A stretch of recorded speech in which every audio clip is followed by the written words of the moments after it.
Mesdames et messieurs, Camille Morlinghem.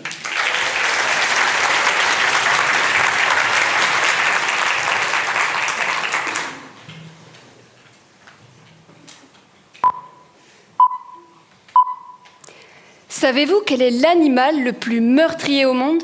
Le lion. Le requin, pour ceux qui ont été traumatisés par les dents de la mer. Eh bien non, c'est le moustique. Le moustique, c'est 700 000 morts par an. Enfin, le moustique, non. C'est plutôt un parasite, comme celui qui transmet le paludisme, aussi appelé malaria.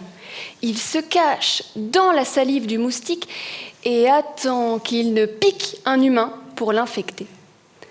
Cette maladie tue 600 000 personnes par an, dont 95% en Afrique. Pour lutter contre la malaria, on a des moustiquaires, de l'insecticide et même un nouveau vaccin. Pourtant, il n'est pas possible de distribuer ces moyens de prévention à toute la population d'Afrique. Certaines personnes vivent dans des endroits difficiles d'accès, et c'est sans compter les moyens financiers à déployer pour atteindre des millions de personnes. Les organisations impliquées dans la lutte contre la malaria cherchent donc à savoir où se situe la population la plus à risque.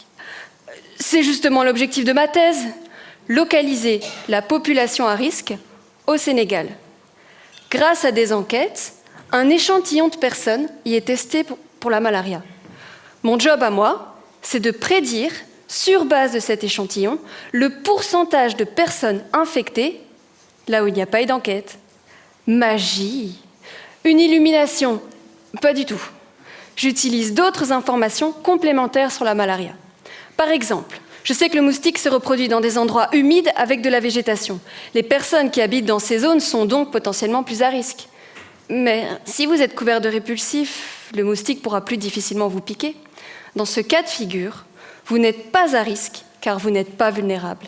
Je m'intéresse donc à la fois aux facteurs environnementaux et humains qui influencent le risque de malaria. Et c'est ça la nouveauté dans ma thèse. Et dis donc, Jamy, comment ça marche? Je t'explique. J'utilise un modèle informatique qui représente de manière simplifiée les relations entre la malaria et ses facteurs de risque.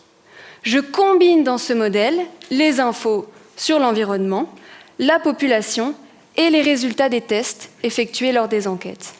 Là où il n'y a pas d'infos sur la malaria, mais bien sur l'environnement et la population, le modèle va prédire le risque de malaria sous forme de carte. Elle donne le pourcentage de personnes infectées pour l'ensemble du pays et elle permet même de zoomer à l'échelle d'un quartier. On appelle ça une carte de risque. Les acteurs de la lutte contre la malaria peuvent l'utiliser pour cibler les interventions dans les zones les plus à risque. En plus, le pouvoir des cartes de risque ne s'arrête pas à la malaria. On peut faire la même chose pour Ebola, pour la Covid. Éradiquer ces maladies, ce n'est pas mission impossible.